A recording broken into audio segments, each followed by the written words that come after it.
Welcome to Luca is a Billionaire, where the only thing I invest in is your answers. You start by isolating the problem clip so you can fix breathing without altering the master. Create a compound clip or duplicate the clip and work on the copy. This keeps your original safe.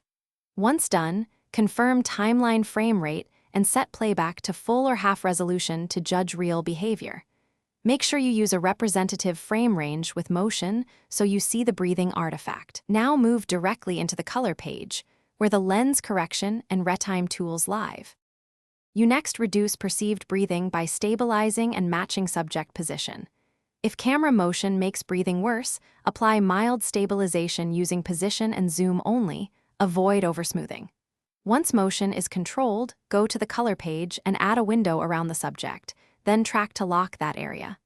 Use tiny scale or position keyframes, often 0.5 to 2%, to compensate for the focal shift. Doing this preserves edge detail while reducing the visible zoom-in or zoom-out effect.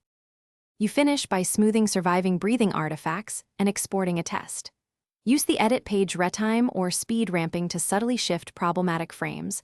Small, well-timed ramps often hide brief focal pops. Once satisfied, render a short test with your final codec and color space to confirm the fix holds in export.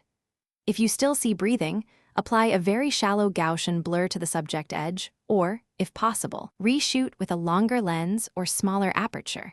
Those are Thanks for watching and please subscribe. It's the best investment you'll ever make.